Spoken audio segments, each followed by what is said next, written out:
Hello students, welcome back. तो चलिए आज के लेक्चर में हम बात करते हैं प्लास्टर ऑफ पेरिस के बारे में। जैसा कि आप जानते हैं बाबू कि हम लोग क्लास 10th केमिस्ट्री का second chapter acid base and salt study कर रहे थे, जिसमें कि हम लोग सम इंपॉर्टेंट साल्ट टॉपिक को स्टडी कर रहे थे। जैसा कि आप जानते हैं कि इस चैप्टर में हमने सबसे पहले इंडिकेटर्स पढ़ा, फिर हमने एसिड के बारे में बात की, फिर बेस के बारे में बात की, फिर पीएच स्केल के बारे में पढ़ा, फिर साल्ट्स के बारे में पढ़ना शुरू किया, फिर कॉमन साल्ट के बारे में स्टडी की, फिर कॉमन साल्ट से कौन कौन सा केमिकल ऑब्टेंड होता है उसके बारे में हमने बात करनी शुरू की, जिसके अंदर में हमने बात की सोडियम हाइड्रोक्साइड की, फिर हमने बात की सोडियम कार्बोनेट की, फिर हमने बात की सोडियम हाइड्रोजन कार्बोनेट की, जिसे हम caustic soda, washing soda, baking soda भी कहते थे। प्रीवियस लेक्चर में हमने बात की ब्लीचिंग पाउडर की, और आज के लेक्चर में हमारा टॉपिक है पीओपी, या नहीं तो कह सकते इसे प्लास्टर ऑफ पेरिस, और ये सबसे आखिरी इंपॉर्टेंट साल्ट है जिसे हमें स्टडी करना है। तो चलिए शुरू करते हैं।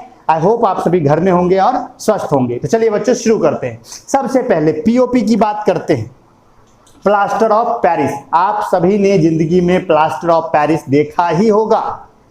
अब आपको कहे सर कहाँ देखा? देखो दो जगह तो पक्का देखा होगा, एक न एक जगह देखा होगा। देखो पहला चीज कि अगर कभी तुम्हारा जिंदगी में हड्डी टूटा हो, या किसी तुम्हारे दोस्त का हड्डी टूटा हो, या नहीं टूटा हो तो किसी का तोड़ दो, ठीक है। जब उसका तोड़ दोगे वो चिल्लाएगा, उसको तुम डॉक्टर के पास लेके जाओगे। डॉक्टर क्या करेगा? डॉक्टर उसको प्लास्टर करेगा, और प्लास्टर करते समय वो जो व्हाइट कलर का एक सॉलिड निकालेगा, जो वो लेप लगा लगा करके उसको बांधेगा, वो पीओपी ही है, प्लास्टर ऑफ पेरिस ही है। तोड़ मत देना, ऐसे ही बोले, ठीक है ना। तो ऐसे करके आप पीओपी देख सकते हैं, ठीक है। यानी तो आप कहेंगे सर आपको बोले दो जगह, एक और जगह आपने देखा होगा कभी जीवन में, अगर कभी आपने घर बनता होगा देखा होगा, या आपके ही घर में बना होगा, तो छत में पीओपी करवाता है लोग, डिजाइन्स बनाया जाता है छत में। छत में क्या किया जाता है? डिजाइन्स बनाया जाता है, अलग अलग कलर का, अलग अलग कलर कहते हैं, अलग अलग स्टाइल का डिजाइन बनाया जाता है। तो वो भी किसका बनता है? पीओपी का, प्लास्टर ऑफ पेरिस का। वो तो कहता भी है मिस्त्री कि हम पीओपी करते हैं। तो ये दो जगह आपने पीओपी जरूर सुना होगा, तो उसके बारे में आज हम स्टडी करने वाले। देखिए पीओपी पढ़ने से पहले हम पढ़ लेते हैं जिप्सम के बारे में। जिप्सम आपके क्लास के बुक में या एनसीईआरटी में एक सिंगल वर्ड यूज किया गया होगा, लेकिन जिप्सम के बारे में पढ़ना जरूरी है। क्यों? क्योंकि कई ऐसे एग्जाम्स होते हैं, ओलंपियाड एग्जाम्स होते हैं, जिनमें जिप्सम से रिलेटेड क्वेश्चंस भी पूछे जाते हैं। तो हम पहले जिप्सम के बारे में बात करते हैं। अब आप कहोगे सर जिप्सम का और पीओपी का क्या संबंध है, दोनों में क्या रिलेशन है? तो देखिए बाबू, जो जिप्सम है उसी से पीओपी बनता है। यानी जिप्सम जो है वो रॉ मटेरियल है किसका? पीओपी का। तो पहले हम बात करते हैं किसके बारे में? जिप्सम के बारे में। फिर हम बात करेंगे किसके बारे में? पीओपी के बारे में। तो ठीक है बच्चों, पहले हम जिप्सम पढ़ते हैं। First is gypsum. देखिए जिप्सम का फॉर्मूला लिखा हुआ है CaSO4 2H2O। ये दोनों ही जो है जिप्सम और प्लास्टर ऑफ पेरिस, ये दोनों के दोनों कैल्शियम सल्फेट है। क्या है? कैल्शियम सल्फेट है। कैल्शियम, और आप जानते हो कैल्शियम सल्फेट का मतलब, इसमें किससे, ये किसका पेरेंट क्या होगा? सल्फ्यूरिक एसिड होगा। सल्फेट है तो क्या होगा? साल्ट में अगर सल्फेट लगा हो तो पेरेंट कौन होगा? Sulphuric acid. तो सल्फ्यूरिक एसिड इसका एसिड पेरेंट हुआ, और बेस में किससे आया होगा? ये या तो कैल्शियम, कोई भी कैल्शियम, कहीं से भी कैल्शियम मेटल आया होगा, कैल्शियम हाइड्रोक्साइड से आ सकता है, या कहीं न कहीं से कैल्शियम होगा इसमें। तो CaSO4, तो इसका फॉर्मूला देखिए CaSO4.2H2O, यानी कैल्शियम सल्फेट, जिसमें कि कितने वाटर ऑफ क्रिस्टलाइजेशन है?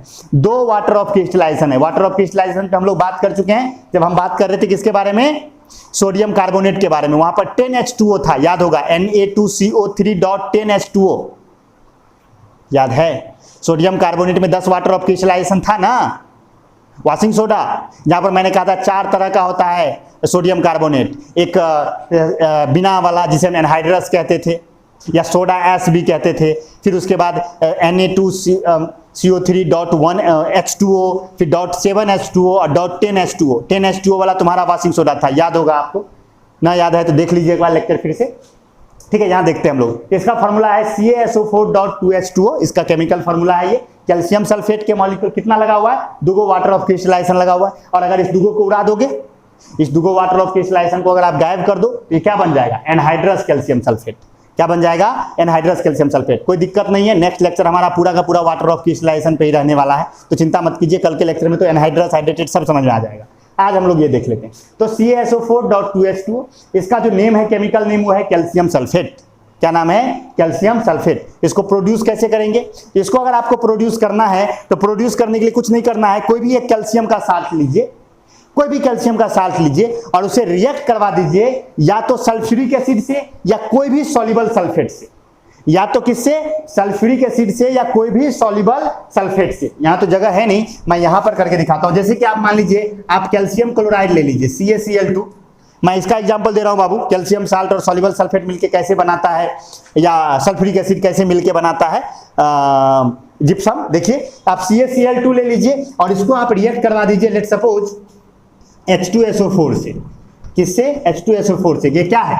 Sulphuric acid. मैंने क्या कहा, कैल्शियम का कोई भी साल्ट लीजिए या तो उसे रिएक्ट करवाइए किसके साथ, सल्फ्यूरिक एसिड के साथ या किसी भी सॉल्युबल सल्फेट के साथ, यानी एक ऐसा सल्फेट जो सॉल्युबल हो। सल्फेट जनरली इनसॉल्युबल होती है, तो आपको ऐसा सल्फेट लेना है जो सॉल्युबल हो। आपको सर ऐसा कौन सा सल्फेट है, सोडियम सल्फेट ले लीजिए, सोडियम सल्फेट सॉल्युबल है, तो कोई भी सल्फेट ले लीजिए। तो मैंने यहाँ सल्फ्यूरिक एसिड ही ले लीजिए, सल्फेट छोड़ दे।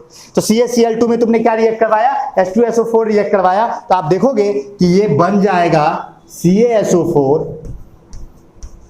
प्लस HCl प्लस क्या बन गया, HCl। CaSO4 plus HCl। देखिए क्या है, ये कैल्शियम सल्फेट है, अरे है ना कैल्शियम सल्फेट, तो मिल गया कैल्शियम सल्फेट। तो कैल्शियम सल्फेट अगर आपको बनाना है या जिप्सम आपको बनाना है तो आप कोई भी कैल्शियम साल्ट लीजिए और उसे रिएक्ट करवाइए या तो सल्फ्यूरिक एसिड के साथ या किसी भी सॉल्युबल सल्फेट के साथ। अब आपको सर सल्फेट के साथ इसको करके दिखाइए ना, तो ठीक है, यही CaCl2 ले लो और इसमें तुम डाल दो सोडियम सल्फेट Na2SO4, ये है सोडियम सल्फेट। याद रखना ये दोनों एक्वस होना चाहिए, सॉल्युबल सल्फेट ही होना चाहिए, इनसॉल्युबल नहीं। तो इसको जब घुलाओगे ये दोनों रिएक्ट करेगा, तुमको मिलेगा CaSO4.NaCl। क्या मिलेगा, NaCl।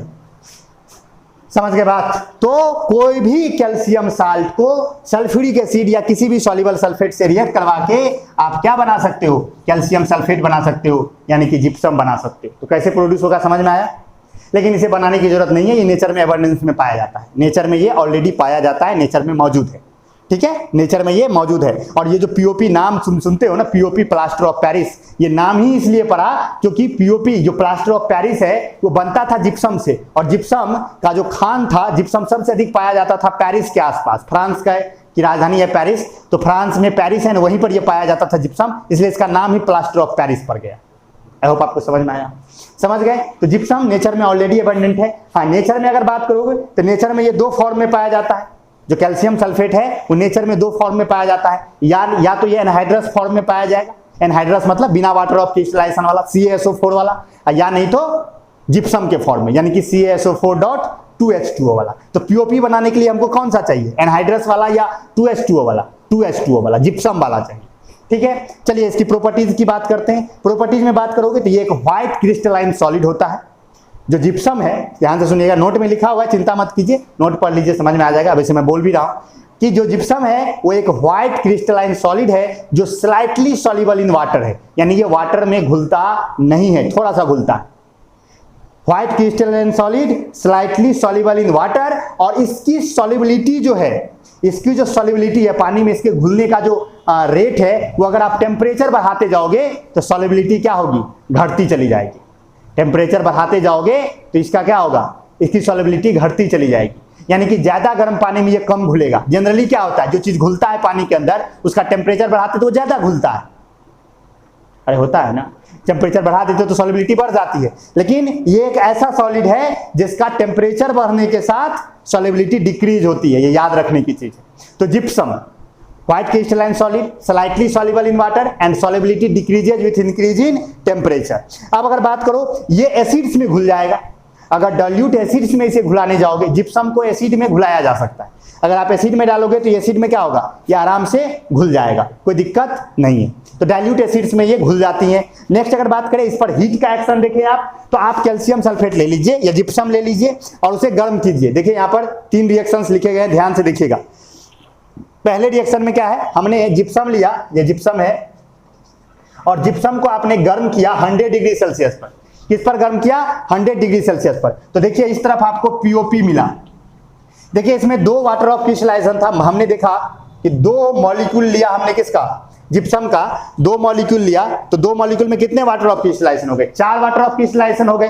तो जब इसे आप 100 डिग्री सेल्सियस पे गर्म करोगे तो इसमें से 3 गो वाटर ऑफ क्रिस्टलाइजेशन उड़ जाएगा। देखिए यहाँ पे 3 गो वाटर ऑफ क्रिस्टलाइजेशन उड़ गया और बच गया आपके पास क्या, CaSO4.H2O। यहां पर देखिए 2 गो कैल्शियम सल्फेट में 1 गो वाटर ऑफ क्रिस्टलाइजेशन, यानी 1 वाटर ऑफ क्रिस्टलाइजेशन, यानी 1 वाटर मॉलिक्यूल ट्रैप है 2 कैल्शियम सल्फेट के बीच में, यानी कि आधा 1 में। इसीलिए यहां पर देखिए इसका फॉर्मूला यहां पर हाफ H2O लिखा गया, या इसे ऐसे भी लिखा जाता है, रिलेट कर पा रहे होंगे आप। तो कैल्शियम सल्फेट में से 4 गो वाटर ऑफ क्रिस्टलाइजेशन था, 2 मॉलिक्यूल में 3 उड़ गया और 1 वाटर ऑफ क्रिस्टलाइजेशन फंस गया किसके किसके बीच, 2 कैल्शियम सल्फेट के बीच, और ये बन गया पीओपी। क्या बन गया, पीओपी, प्लास्टर ऑफ पेरिस, जो कि हमें वहां बनाना है।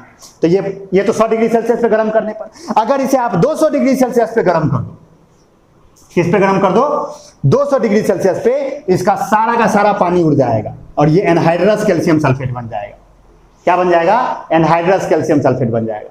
तो कैल्शियम को अगर आप 100 डिग्री सेल्सियस पे गर्म करोगे, ज्यादा गर्म नहीं करोगे, बस 100 डिग्री सेल्सियस तक ले जाओगे तो पीओपी देगा। लेकिन अगर उसे बहुत ज्यादा गर्म कर दोगे, 200 डिग्री सेल्सियस पे लेके चले जाओगे, तो क्या मिल जाएगा आपको एनहाइड्रस कैल्शियम सल्फेट मिल जाएगा, यानी उसका पूरा वाटर ऑफ क्रिस्टलाइजेशन उड़ जाएगा। और अगर आप इसे और गर्म करते रहोगे और स्ट्रांगली गर्म करोगे, तो तुम्हारा कैल्शियम सल्फेट डिकम्पोज होगा और कैल्शियम ऑक्साइड, सल्फर डाइऑक्साइड और ऑक्सीजन रिलीज करेगा। ये एक्शन ऑफ हीट है इस पर। पहले मैं फिर से सुना रहा हूं, आप जिप्सम मॉलिक्यूल ले लीजिए या जिप्सम ले लीजिए, उसे 100 डिग्री सेल्सियस पे गर्म कीजिए, आपको पीओपी मिलेगा और वाटर वेपर मिलेगा। उस पीओपी को अगर आप और गर्म करते रहते हो और टेम्परेचर को 100 से बढ़ा के कहां लेके चले जाते हो, 200 पे लेके चले जाते हो, तो आपका जो एक बचा हुआ वाटर ऑफ क्रिस्टलाइजेशन था वो भी उड़ जाएगा और आपको एनहाइड्रस कैल्शियम सल्फेट मिलेगा। और उस एनहाइड्रस कैल्शियम सल्फेट को अगर आप और गर्म करोगे तो आपको मिल जाएगा कैल्शियम ऑक्साइड, सल्फर डाइऑक्साइड और ऑक्सीजन, यानी ये डिकम्पोज हो जाएगा। आई होप आपको हीट का एक्शन इस पे समझ में आया होगा। इसके अगर यूजेस की बात करें, जिप्सम का क्या यूज होता है, तो सबसे इसका मेजर यूज है, ये पीओपी का रॉ मटेरियल है, यानी पीओपी बनाने में इसका इस्तेमाल होता है। ठीक है, सीमेंट बनाने में जिप्सम का इस्तेमाल होता है। ठीक है, सल्फ्यूरिक एसिड बनाने में भी इसका इस्तेमाल किया जाता है। अगर सल्फ्यूरिक एसिड आपको बनाना हो तो इस मेथड, इसका यूज करके आप सल्फ्यूरिक एसिड फॉर्म कर सकते हैं। ब्लैक बोर्ड का जो चौक होता है, ये जो चौक आप देख रहे हो, ये भी जिप्सम है। ये जो चौक मेरे हाथ में है, ये भी क्या है, एक जिप्सम है, ये भी जिप्सम है। समझ गए? तो ये चौक बनाने में इसका इस्तेमाल होता है और ये ड्राइंग एजेंट के रूप में काम करता है। ड्राइंग एजेंट कहने का मतलब, ड्राइंग एजेंट एक ऐसा केमिकल होता है जो मॉइस्चर एब्जॉर्ब करने का काम करता है। जैसे एग्जांपल के लिए, अगर आपको रुपया का नोट रखना है एक डब्बे के अंदर, आप चाहते हो कि नोट पूरा कड़ा कड़ा रहे, आप यानी तो आप जनरली देखते होइएगा, अगर आप कागज के पन्ना के बीच में चौक डाल दीजिए तो वो कागज का पन्ना जल्दी बरसात के समय में गीला नहीं होगा, क्योंकि वो जो जिप्सम के जो मॉलिक्यूल, जिप्सम ही है ना, ये तो जिप्सम ही है ना। तो ये कैसा एजेंट है, ये डिहाइड्रेटिंग एजेंट है, यानी कि ये करता क्या है, ये आपको ड्राइंग एजेंट है। ये करेगा क्या, ये मॉइस्चर को एब्जॉर्ब कर लेगा और अपने सराउंडिंग से मॉइस्चर को अपने तरफ खींच लेगा। तो अगर आप किसी डिब्बे के अंदर मॉइस्चर से दूर रखना चाहते हैं तो आप क्या कीजिए, जिप्सम का एक टुकड़ा डाल दीजिए और छोड़ दीजिए। अगर उसमें मॉइस्चर आया भी तो वो मॉइस्चर कौन एब्जॉर्ब कर लेगा, जिप्सम का वो टुकड़ा एब्जॉर्ब कर लेगा और उसके अंदर जो सब्सटेंस है वो गीला नहीं होगा। आई होप आपको समझ में आया हो। तो ड्राइंग एजेंट के रूप में भी ये काम आता है। तो क्या क्या काम हुआ, 3 यूजेज बताए मैंने जिप्सम के। पहला, पीओपी बनाने में, सीमेंट बनाने में, ठीक है, सल्फ्यूरिक एसिड बनाने में। नेक्स्ट हमने इसका यूज बताया, ब्लैक बोर्ड चॉक्स जिप्सम ही है। और थर्ड यूज मैंने बताया कि ये ड्राइंग एजेंट के रूप में काम आता है। आई होप जिप्सम आपको समझ में आ गया हो। प्रोडक्शन समझ में आया कैसे होता है, कोई भी कैल्शियम साल्ट को सल्फ्यूरिक एसिड या सॉल्युबल सल्फेट से रिएक्ट करवाना है। प्रॉपर्टीज देख लिया, स्लाइटली सॉल्युबल है वाटर में, सॉल्युबिलिटी घटती है टेम्परेचर बढ़ने के साथ, हीट का एक्शन क्या क्या होता है, सारी बातें समझ में आ गई। अब हम बात करते हैं, और यूजेज आपको समझ में आ गई। अब हम बात करते हैं, हमारा टॉपिक जो है वो है हमारा पीओपी, यानी कि प्लास्टर ऑफ पेरिस। इसका अगर आप केमिकल फार्मूला देखो, इसका केमिकल फार्मूला है CaSO4.12H2O, या इसे लिखा जा पड़ सकता है, 2 से गुना कर दो हो जाएगा 2CaSO4.H2O। ये दोनों फार्मूला किसका है, पीओपी का। और इसका केमिकल नेम हो जाएगा कैल्शियम सल्फेट हेमीहाइड्रेट। इसका केमिकल नेम क्या हो जाएगा, कैल्शियम सल्फेट हेमीहाइड्रेट। समझ गए? इसका नाम हो जाता है calcium sulphate hemihydrate. Chemical name यहां पर नहीं लिखा, मैं लिख देता हूं, calcium sulphate hemihydrate. Hemihydrate, hemi क्यों कहा, क्योंकि आधा ही वाटर ऑफ क्रिस्टलाइजेशन है, इसीलिए इसे हेमीहाइड्रेट कहते हैं। तो कैल्शियम सल्फेट हेमीहाइड्रेट, जिसका की फॉर्मूला है CaSO4.12H2O या 2CaSO4.H2O, यही है हमारा POP। अगर आप इसका प्रोडक्शन की बात करें तो प्रोडक्शन मैंने अभी तुरंत बताया, जिप्सम ले लीजिए और उसे 100 डिग्री सेल्सियस पे गर्म कीजिए, आपको क्या मिल जाएगा? POP मिल जाएगा। जिप्सम को आपको गर्म करना है कितने डिग्री सेल्सियस पर? 100 डिग्री सेल्सियस पर। आपको रिजल्ट में क्या मिलेगा?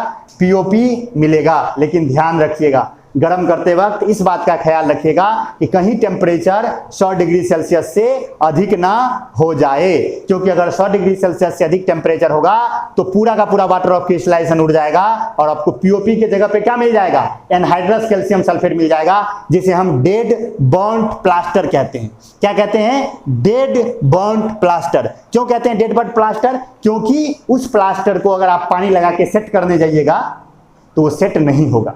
जनरली POP का काम क्या होता है? POP में पानी मिक्स करके और उसे आप जैसे जिस सांचा में ढाल दोगे उसी सांचा का वो हो जाएगा, उसी तरह का वो हो जाएगा। लेकिन अगर आपने उसे बहुत ज्यादा गर्म कर दिया बनाते वक्त अगर आपने क्या कर दिया? बहुत ज्यादा गर्म कर दिया तो आपको POP नहीं मिलेगा, आपको डेड बर्न्ड प्लास्टर मिलेगा या एनहाइड्रस कैल्शियम सल्फेट मिलेगा, जो उतने अच्छे तरीके से सेट नहीं होगा जितने अच्छे तरीके से कौन सेट होता है? POP सेट होता है। आया समझ में आपको? तो हमें इसको गर्म करते वक्त इस बात का ध्यान रखना है कि बहुत ज्यादा ऐसे गर्म न किया जाए। और इसका नाम में पेरिस वर्ड क्यों है? पेरिस वर्ड इसलिए है क्योंकि ये बनता था जिप्सम से और जिप्सम पाया जाता था किसके नजदीक? किस शहर के नजदीक? पेरिस के नजदीक। इसलिए इसका नाम ही पड़ गया प्लास्टर ऑफ पेरिस, जिसे कॉमनली हम कहते हैं POP। क्या कहते हैं? POP। नोट में देखिए सारी बातें लिखी हुई है। It is prepared by heating gypsum, when gypsum is heated to a temperature of 100 degree C we get POP। और कंट्रोल्ड होना चाहिए। क्यों? क्योंकि वो अगर हो गया तो नहीं होगा, मतलब सेट नहीं होगा। अब अगर इसकी प्रॉपर्टीज की बात करें, क्या क्या प्रॉपर्टीज है इसकी? तो पहली प्रॉपर्टीज, ये एक व्हाइट क्रिस्टलाइन सॉलिड है। कैसा सॉलिड है ये एक व्हाइट पाउडर है, क्रिस्टलाइन सॉलिड नहीं, सॉरी, ये एक व्हाइट पाउडर है। ये क्या है? एक व्हाइट पाउडर है, पाउडर के फॉर्म में होता है। और इनमें ये वाटर में इनसॉल्युबल होता है। ये वाटर में क्या होता है? इनसॉल्युबल, घुलता ही नहीं। जो जिप्सम था वो क्या था? स्लाइटली सॉल्युबल था। POP बिल्कुल ही इनसॉल्युबल होता है, यानी कि ये घुलता नहीं है। और इनमें एक अद्भुत क्षमता होती है, क्या? कि अगर आप इसे पानी में मिक्स करो, क्या करो? इसे पानी में मिक्स करो तो ये फिर से किस में कन्वर्ट हो जाएगा? ये फिर से कन्वर्ट, इसे मैं मिटा देता हूं, ये मेरा वहां का एग्जांपल था। ये फिर से कन्वर्ट हो जाएगा। देखो ये POP है बुआ, और POP को तुमने पानी मिलाया तो ये फिर से जिप्सम में कन्वर्ट हो गया। फिर से किस में कन्वर्ट हो गया? जिप्सम में कन्वर्ट हो गया। और जिप्सम में कन्वर्ट होने के बाद ये क्या होगा? एक सॉलिड में कन्वर्ट हो जाएगा। POP क्या है? पाउडर है।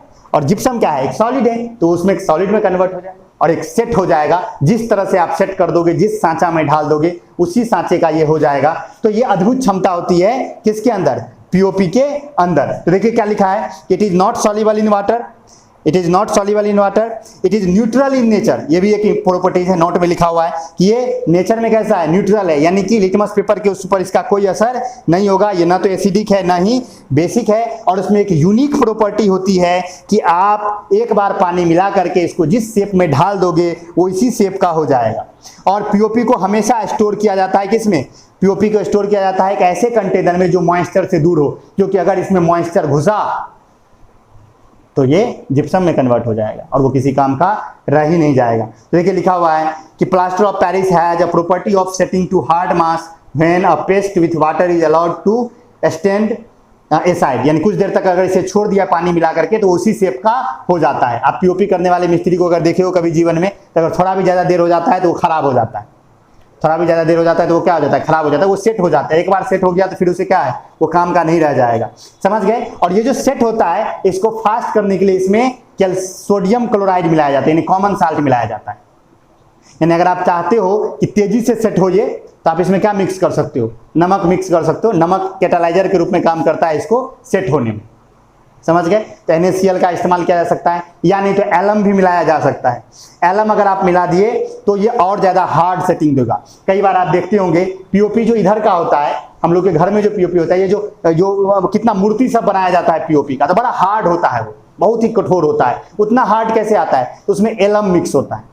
क्या मिक्स होता है? एलम मिक्स होता है। और एलम मिक्स करने के बाद जो चीज बनता है उसे हम कहते हैं नी सीमेंट। क्या कहते हैं? नी सीमेंट। समझ गए? एलम एक केमिकल होता है, तो एलम मिक्स कर दो आप पीओपी में तो वो और हार्ड सेटिंग देगा। जितना वो हार्ड सेटिंग देता है उससे भी ज्यादा वो हार्ड सेटिंग देगा। आई होप आपको समझ में आ गया हो। इसके यूजेज की अगर बात करें तो इसका यूजेज, सबसे पहला यूज तो बहुत से स्टेचूज बनाने में, बहुत से स्टेचूज जो आप देखते हो आपके घर में, जो भगवान, आजकल तो पहले क्या होता था, मूर्ति वूर्ति बनता था, पूजा वूजा में सरस्वती पूजा ही होता था तो किसका मूर्ति बनता था? चिकनी मिट्टी का मूर्ति बनता था। हम लोग की तरफ अभी भी मिट्टी का मूर्ति बनता है, लेकिन बड़े बड़े शहरों में जो बड़े बड़े साइज की जो मूर्तियां बनाई जाती है वो मिट्टी की जगह पे पीओपी की बनाई जा रही है। क्योंकि पीओपी का पहला फायदा यह है कि वो ज्यादा स्मूथ सरफेस देता है। वो क्या होता है? ज्यादा स्मूथ सरफेस देता है, लाइटनिंग उसमें ज्यादा होती है, उसको पेंट करने में कम खर्च होता है। जो मिट्टी होती है वो उतनी ज्यादा नहीं होती है, लेकिन मिट्टी इन्वायरमेंटल फ्रेंडली है, पीओपी इन्वायरमेंटल फ्रेंडली नहीं है। मिट्टी का अगर कोई मूर्ति है उसे जब हम पानी में विसर्जित कर देंगे, जब हम पूजा कर लेते हैं माता की, तो फिर हम उसे जाके विसर्जित कर देते हैं। तो जब हम विसर्जित कर देते हैं उसको, तो उसके बाद वो क्या होता है? मिट्टी गल जाता है पानी के अंदर और उसके अंदर में जो पुआल उवाल रहता है वो सड़ जाता है, तो बायोडिग्रेडेबल है, वो नेचर के लिए हार्मफुल नहीं है। लेकिन पीओपी जो है, आप उसे पानी में डाल भी दोगे तो पानी में तो वो सॉल्युबल है नहीं, पानी में सॉल्युबल है नहीं, वो पानी के अंदर लंबे समय तक बरकरार रहेगा और पानी वो हमारे एनवायरनमेंट के लिए क्या है? बुरा है। तो हमें मिट्टी के ही स्टेचूज का इस्तेमाल करना चाहिए। लेकिन इसका भी इस्तेमाल होता है आपके घरों में जितनी भी मूर्तियां आती हैं, कृष्ण जी की, गणेश जी की या गौतम बुद्धा की, या जिसकी भी मूर्तियां आप घर में रखते हैं, या सजाने के लिए आप अलग अलग गुलदस्ता सब होता है, तो गुलदस्ता सब भी पीओपी का बनाया जाता है, आराम से, कोई दिक्कत नहीं है। स्टेचूज बनाई जाती हैं, गुलदस्ता बनाए जाते हैं अलग अलग तरह के। आप जब वो उसमें जाते हैं, ज्वेलरी शॉप सब में जाते हैं, ज्वेलरी शॉप सब में देखते हैं कास्ट बना रहता है, जिसमें कि नेकलेस पहनाया रहता है या ईयर रिंग बनाया रहता है ना।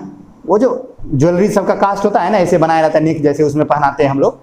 अरे जान लो, ये सब जानना जरूरी है। तो वो भी किसका बना होता है? पीओपी का बना होता है। फिर उसके बाद अगर आप बात करो, ईयर रिंग सब कुछ मतलब उसमें लगा रहता है। जो भी कास्ट बनाए जाते हैं वो पीओपी के ही बनाए जाते हैं। इसके बाद अगर आप देखो तो मॉल सब में ड्रेस व्रेस के लिए भी या तो प्लास्टिक का भी बना होता है, यानी तो उसका भी बनाया जा सकता है, कोई दिक्कत नहीं है। अब इसके बात करें तो जो मेडिकल इंडस्ट्री में अगर बोन्स, हमारा जो हड्डी टूट गया अगर मान लो, तो हड्डी टूट जाता है तो हड्डी हिल जाता है। एक बात याद रखना, प्लास्टर करने से हड्डी जुड़ता नहीं है, सच में हड्डी खुद ब खुद जुड़ता है। बस वो जो हम प्लास्टर करते हैं ना, वो सेट कर देता है बोन को। जैसे मान लो कि ये बोन ऐसे था, अब टूट करके ये बोन ऐसे हो गया। अब देखिए, ये बोन पहले ऐसे जुड़ा हुआ था, अब ये बोन ऐसे हो गया। अगर ये बोन ऐसे हो गया तो डॉक्टर क्या करते हैं? इस बोन को फिर से ऐसे करके प्लास्टर कर देते हैं, जिससे कि ये क्या हो, ऐसे ही सटा रहे, और फिर ये हड्डी अपने आप जुड़ जाएगा। एक बात हमेशा याद रखिए, मेडिकल साइंस का एक लाइन है कि दवाई आपको ठीक नहीं करती है, आपकी बॉडी खुद को ठीक करती है। कोई भी दवाई आपको ठीक नहीं कर सकती। हाँ, दवा आपकी मदद करता है। डॉक्टर क्या करता है? जो टैबलेट देता है जब आपकी हड्डी टूटती है, तो वो क्या करता है ना, जुड़ने में के स्पीड को बढ़ा देता है, कैल्शियम देता है आपको, जिससे कि हड्डी जल्दी जुड़ जाए। समझ गए ना? बूढ़े लोगों का हड्डी टूटता है तो बहुत लेट से जुड़ता है, बच्चों का टूटता है जल्दी जुड़ जाता है। क्या रीजन है? क्योंकि बच्चों में मेटाबॉलिज्म फास्ट होती है, बूढ़ों में मेटाबॉलिज्म स्लो होता है, इसलिए उनमें टाइम लग जाता है। समझ गए ना बात? तो फ्रैक्चर बोन्स को सेट करने में भी पीओपी का इस्तेमाल किया जाता है। देखिए नोट में लिखा हुआ है, it is used in hospital for setting fractured bones, it is used in making toys, decorating models, statues etc ये सब बनाया जाता है। It is used as fire protecting material, fire proofing material के रूप में भी ये काम करता है, क्योंकि इसमें आग लगता नहीं है, क्योंकि ये आग बहुत ज्यादा सह सकता है। अधिक से अधिक क्या होगा, ये एनहाइड्रस में कन्वर्ट हो जाएगा। समझ गए ना? तो फायर प्रूफिंग मटेरियल के रूप में भी इसका इस्तेमाल किया जाता है। इसके बाद जो लेबोरेटरीज होते हैं, लेबोरेटरी में अगर आप कभी वर्क करेंगे लैब में, तो जहां भी आपको एयर गैप बंद करना होगा, मान लीजिए कोई गैस बना रहे हैं आप और आप चाहते हैं कि ये गैस इसी होके निकले, कहीं से लीक ना हो जाए, तो वहां पर गैप को फिल करने के लिए भी हम लोग किसका इस्तेमाल करते हैं? पीओपी का ही इस्तेमाल करते हैं। तो एयर गैप्स को सील करने के लिए लेबोरेटरीज में इसका इस्तेमाल होता है।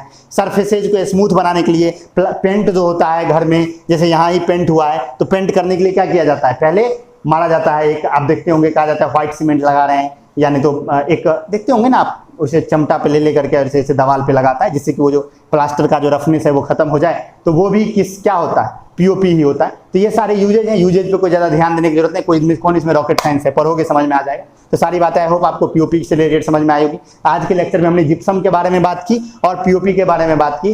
नोट आपके पास अवेलेबल है, ऑलरेडी बुक्स अवेलेबल है, पढ़िए समझिए, जहाँ से कोई दिक्कत हो पूछिए, कोई दिक्कत नहीं है। आज का क्लास हमारा सेकेंड लास्ट लेक्चर था। कल का जो लेक्चर होगा वो लास्ट लेक्चर होगा, जिसमें हम बात करेंगे वाटर ऑफ क्रिस्टलाइजेशन के बारे में और कुछ और भी बातों के बारे में।